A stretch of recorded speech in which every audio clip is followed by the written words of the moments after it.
Hi, everyone. I'm Shadow, host of Anything But the Music. This is where we talk to rock stars about anything other than what they do for a profession. Rockers have plenty of side hustles. Some of them are into custom creations, some of them are into mental health awareness. Others just happen to be, from what I hear, lawyers. In fact, when I started this, I come to find out that there's lots of rock stars who actually have lawyers as their main profession, which I was a little bit shocked about. So today, I have Adam with me. You may know him as the drummer from the band Pistols at Dawn, who did Q102's One Show to Save a Life back in August. But a lot of people know him as a pain in their ass, also known as a lawyer. Thank you, Adam, for coming on Anything But the Music. I'm super stoked about this one because I had no clue. Like, I've talked to you so many times, and you have not once let it be known that this is your day job. So I personally find it fascinating. So thank you for being on Anything But the Music. No, I'm grateful for you having me. I mean, it's not something that I quote unquote hide. It's more just that, when you're doing the music thing and you're representing the band, the last thing anyone wants to hear about is divorce law. And Right, exactly. So speaking of divorce law, so you're family law, correct? yeah. I own a family law firm that deals with like divorce and custody and child support and all that stuff. And basically I have a firm that takes care of the entire state of Georgia. We handle more than anyone in the entire state. Are you kidding me? So like Yeah.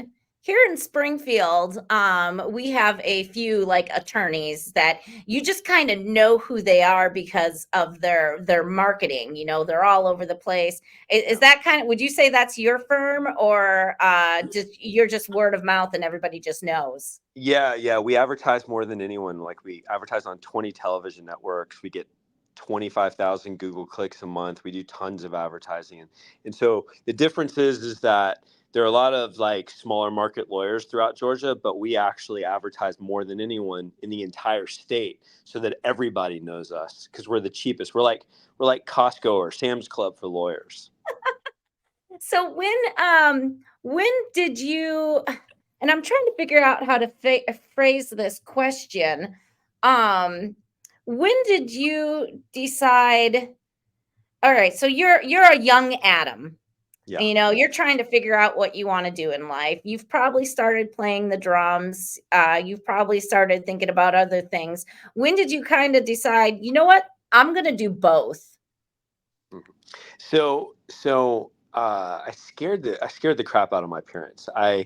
I got pretty good at drums. I started joining all sorts of bands and playing shows at a really young age in the Atlanta area, and I think it freaked my dad out a ton because I was so serious about it.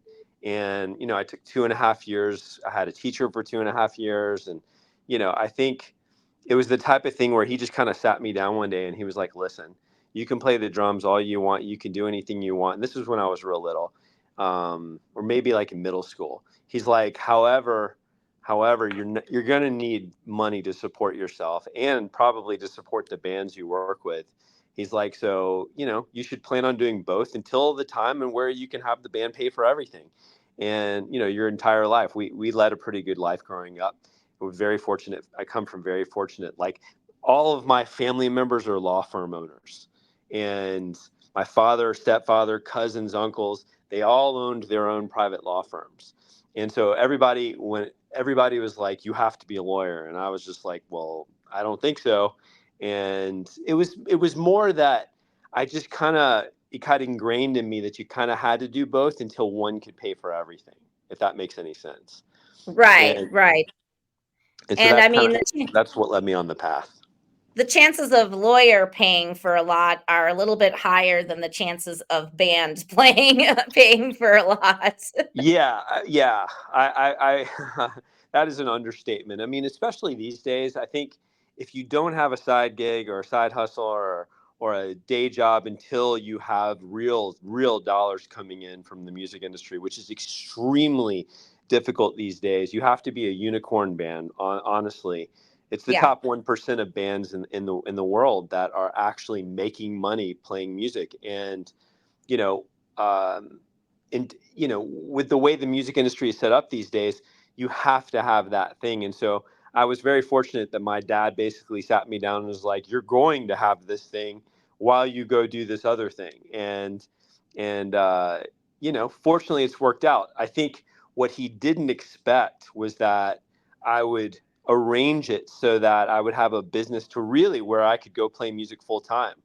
I think he always thought, well, he'll do the lawyer thing. He'll see that music doesn't pay off, and then he'll go just stick with the lawyer thing. And that's not how it worked. I started my firm a hell of a long time ago, so I could perfect it to the point where it is now, to where I don't even go to court anymore. Like, I don't go to court. I don't handle clients. I have people for everything. We have 20. There's 11 lawyers and 20 people here, and I'm really fortunate that it got set up. And so now I work on music, I'd say half to three quarters of the day. When was the last time you were in a courtroom? Ooh, uh, probably about 4 years ago, maybe even 5 years ago. Okay, so not terribly long ago, because that No. was going to lead into one of my next questions. And I know you can't exactly talk freely about certain things. There's Yeah. definitely a confidentiality that comes with being a lawyer and their client. But maybe is there any family law could definitely get down and dirty when people go at each other. Is there any cases like in your past that you can think of that just was crazy, like you couldn't believe it was happening? Yeah. So it's funny that you asked that. So, when I go up on stage and play the drums and shows that Pistols of Dawn plays, my MO behind the kid is a real mean motherfucker. Yeah, can I curse on this, or is this You is can this curse on this. Yes, you okay? are more than welcome to curse. Okay, so as a real mean motherfucker, we even after we played our last big tour, I remember someone posted, they were like, "Could you please ask your drummer to smile? He's a real mean son of a bitch," and and I took that as the biggest compliment, because I've got a guitarist who smiles the whole fucking time. I've got a front man and a bassist, and they're all very happy and sexy and that whole Right. thing, and I'm there to fucking kill someone behind the drums, and that's the level of aggression that I bring to the drums, that which I brought from being a trial lawyer. So for 10,000, 20,000 cases that I handled before I stopped, I was the meanest fucker you ever met in your entire life. Like, I was the type of person where you had never, when I went to court, you had never met someone so fucking mean in your existence. Like, I was disinterested in anyone but the outcome for my client, and I would slit someone's throat figuratively to get to the outcome. It didn't matter what I had to do, as long as I didn't lose my license. I was going to make sure that I got them the outcome. And so I was a scary fucker. And unfortunately, I'm not now. Now I'm just sweet all day, and then I go play the drums and I get all my aggression out. It's fucking awesome. And and that allowed me to have a relationship, et cetera, et cetera.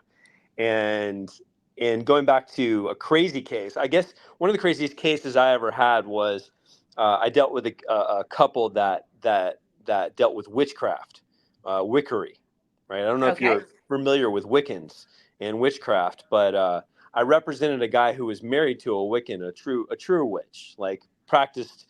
That was her gig every single day. And one of the things that she would do is, so he came to me and he's like, "Listen, my wife took my kid. She disappeared. I need you to get my kid back." I was like, "No problem. Give me every single detail. Go to the house, bring me all the witchcraft shit, and bring it to court." So he comes to court and he brings spells books and capes and mortars and pestles. Where you put the drugs in and you mash them up and shit. Like, Yeah. he brought pentagram pictures and salt, pentagrams made of salt, and he brought it all. And so I decorated the entire courtroom with witchcraft bullshit, right? And no offense to anyone who practices witchcraft, it's just I had to get this kid back. So I decorated this very conservative courtroom in a very conservative county with all this stuff. And he brings me this jar of red stuff. Okay. And it had nails and stuff in it and glass. And it looked like blood to me. And so I said to the dude, I was like, okay, you gotta tell me what's in here. He's like, well, my wife would do spells where she would put she she would put all sorts of nasty shit in here. And I was like, cool, I'll ask her about it. So I get this woman on the stand, right? And Mhm. I'm showing that I'm like, you do spells, right? Yeah, and you make pentagrams, right? Yeah, and you do this and you do that, and it's not really safe for children. She's like, it's totally safe for children. And I was like, okay, well, let's talk about this red jar. And I hold it up like Vanna White, and I'm holding the red jar in front of her. It's like in a salsa jar, like one of those Tostitos salsa jars, but it's all full of blood and nails and shit. And so I asked her, I was like, okay, tell me every detail about this thing. She's like, well, it's a spell to ward off evil spirits. And I was like, well, did the spell work? She's like, no, you're questioning me right now. And Oh, I was like, I was like, okay, well, what's in the jar? I want you to tell me what makes the spell up to ward off evil spirits. She's like, well, there's glass shards in there. Okay. And there's nails in there. And I was like, okay, cool. And she's like, and there's nail clippings in there. And I was like, that's disgusting. And she's like, well, that's just part of the spell. And I was like, okay. And she's like, and I was like, let's get to the more potent stuff, like this red, this red liquid in this jar. And she's like, um, oh yeah. She goes, it's special. And I said, I'm sorry, I couldn't hear you. I don't know what you just said. I don't know what she just said. She said, it's special. And I said, ma'am, I can't understand the word you're saying, but I did understand the word she was saying. She said it's menstrual. oh, Okay. So here I am holding this big red glass of blood, menstrual blood. The judge, I swear to God, when she said it, the judge looks at me and he said, Mr. Jaffe, put the biohazard on the table now. no and doubt. and I said, okay, ma'am. So tell me about this thing, this menstrual thing. Because here's what I knew when I was questioning her. I knew that she was making those jars with the children. Okay. And if I showed the judge she was having these little girls, these little 13, 14, 15-year-old girls put menstrual, into the fucking jar, Yeah. the judge was going to give me the child. So I said to her, I was like, okay, let's talk about this. You have your children, your daughters make these. She's like, yeah. And I was like, well, I just don't understand how you think it's good parenting for your 14-year-old daughter to put her menstrual, into a fucking jar. And she said, oh, I don't have them put menstrual blood into a jar. She's like, when it comes to children, we have them piss into the jar. Oh my God. And I looked at the judge and I said, Your Honor, I have nothing further. I request that the child be put into my client's care. At which point, my client got the kid, right? Yeah. 48 hours later, I get an email from the client to dismiss the case that he and his wife were reuniting. Oh my, that's what I was not expecting. Gotta You love think they're that still shit. together to this day? Oh yeah, dude. They're all fucked up. Oh, 100%. 100%. Oh my gosh, that is crazy. Well, I was expecting like a war of the what was it that movie War of the War of the Roses? Roses. Yeah. Yes, I was expecting something similar to that, but I got something completely different. That is Oh yeah. awesome. Do your bandmates ever tell you you start arguing like a lawyer? They're like, "Shut up, Adam. You sound like a lawyer. Stop it." I work really hard not to be around, when I'm doing music, it's like my therapy. It's like my happy spot. So I do everything in my power to just be chill and enjoy myself and be in the moment with music.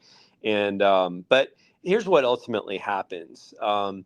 What we don't do is tell anyone that I own a significant law firm, because when they try to pull bullshit over us, business bullshit over us, or contractual stuff, we just laugh because I'm Yeah. gonna rip their fucking skull out, and That's and great. Oh yeah, it's fabulous, and I'll tell you a funny story. So our last record company that we worked with was Megaforce Records, and their president, Missy, and their head of A&R, I forget his name, but when they were vetting us before they worked with us, they were trying to understand how our band paid for itself and did as much as we did and made it as far as we did because it's financially you're strapped. If you're strapped, it's impossible Right. this day and age. And so I didn't tell them anything, about what I do because my firm and I fund the band, and until such time as we can completely have the band be self sufficient, which we're not getting too far away from, and it's the type of thing where, so they call me and they're like, okay, listen, before we can sign you, we need to know some details. Are you a drug dealer? And I said no. Why do you Yeah. think I'm a drug dealer? They're like, because no one else could afford what the fuck you've done with your band. And I was like, okay, no, just Google me. I was like, just Yeah. fucking Google me. And they did. And they're like, you own a law firm?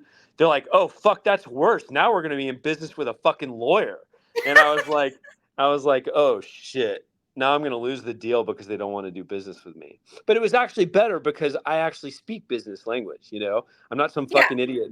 I'm not some fucking idiot who talks shit, doesn't know anything. And so I generally find that when people find out in the industry that I do this, that they actually like it.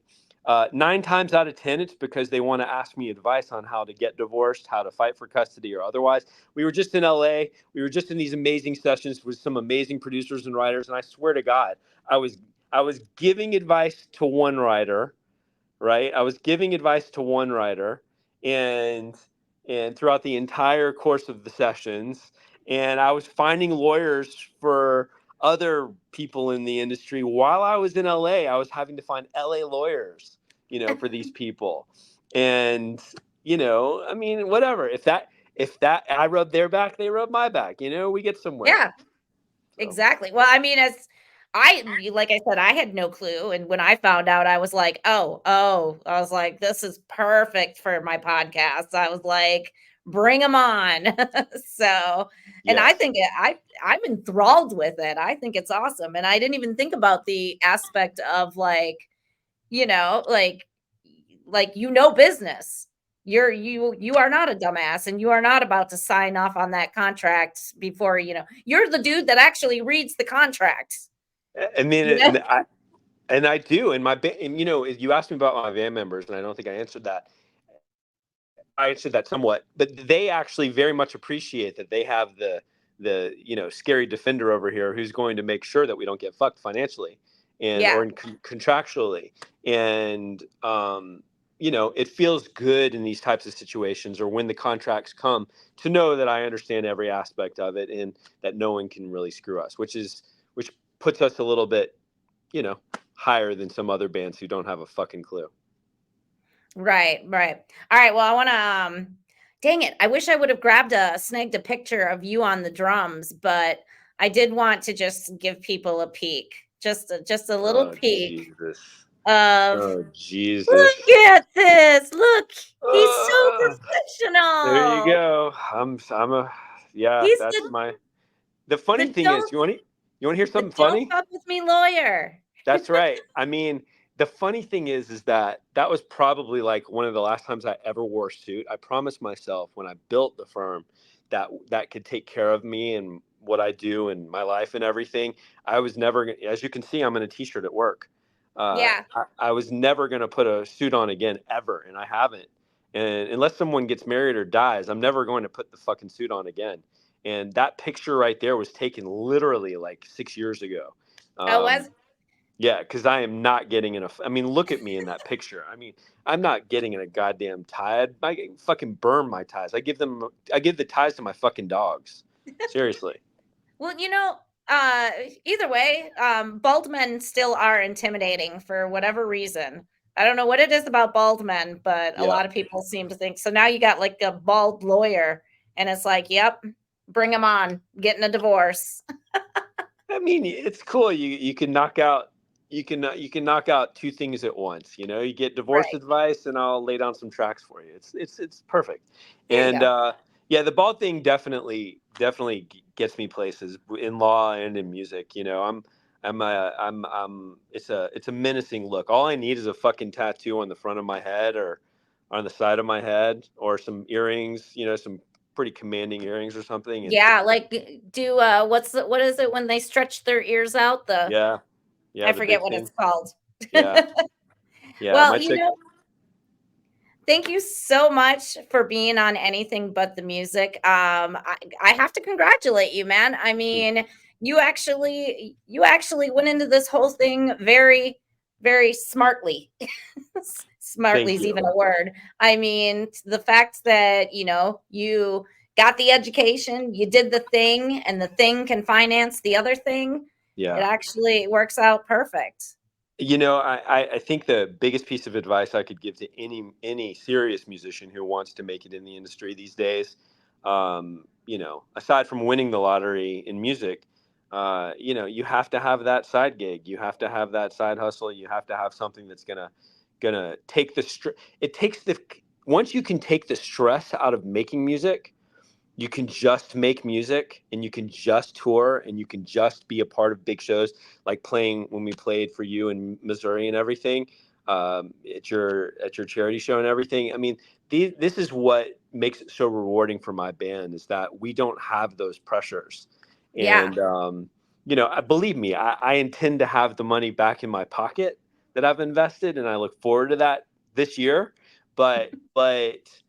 But I'm very fortunate and grateful that I can provide that to my band and take the pressure away so we can just be musicians and live in the moment and, you know, try to be rock stars and do the whole life.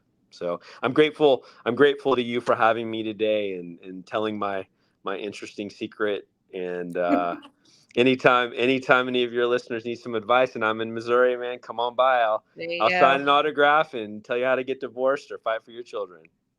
And we don't know. I mean, I've just started this podcast, so we don't know how big or small it's going to stay. So your secret may still be safe on Anything But the Music.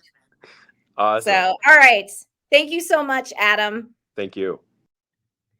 All right. We'll have another episode of Anything But the Music coming up in 2 weeks. Thanks for sticking around.